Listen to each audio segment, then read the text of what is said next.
Team Fury are very aggrieved about the fact that they weren't given the decision by the judges in the Joseph Parker-Hughie Fury fight.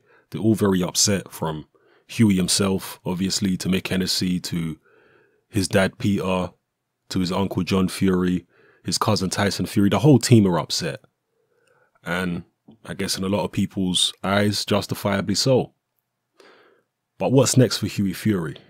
Well, I'm going to paraphrase here. I'm not going to quote directly because this is quite a lengthy article, which I'll leave a link to in the description below, which quotes several members of Team Fury talking about the next steps for Hughie. But one of the fights they're looking at, if they can't get a rematch, because there apparently is some possibility that they could get a rematch if the WBO decide that there was anything fishy going on with the scoring, or anything incompetent maybe going on with the scoring, they could order a rematch between Hughie Fury and Joseph Parker. If they don't get that rematch, they've called out Lucas Browne. They've said that they'd like to fight Lucas Browne. They are under the impression that Lucas Browne thinks that he can beat both Joseph Parker and Hughie Fury. I personally do not believe that Lucas Browne could beat either Joseph Parker or Hughie Fury. I think Hughie Fury way too fast and slick for him. And, you know, you look at Lucas Browne, he's a lot slower than Joseph Parker. Parker looked slow-footed against Hughie Fury, and he struggled to get big shots on target. And he's, as I say, way faster than Lucas Browne. So how badly do you think Lucas Browne's going to struggle? I think Hughie Fury would pick him to pieces, to be honest with you. You know, not being disrespectful or anything, that's just how I feel.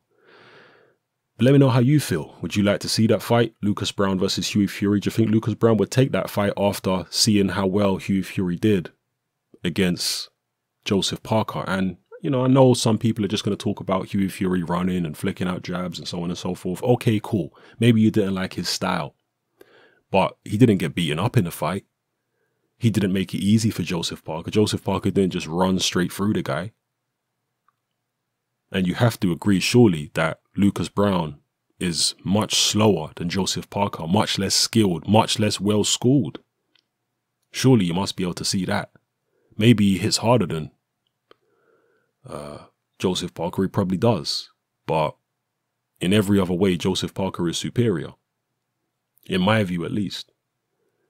So, yeah, I would definitely pick Hughie Fury over Lucas Browne. Will Lucas Browne take it? You know, will he see that fight and say, you know what, I can't deal with that kind of movement? Let me not even go there.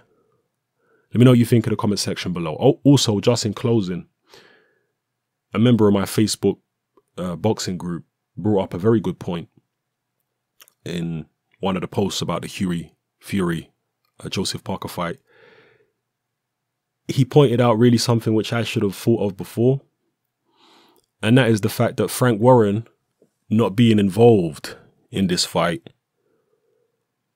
may have been one of the reasons why the Furies got no favors from the judges. I mean, not to say that they would have got any favors if Frank Warren was involved, but my point is Frank Warren has always had a very good and close relationship with the WBO.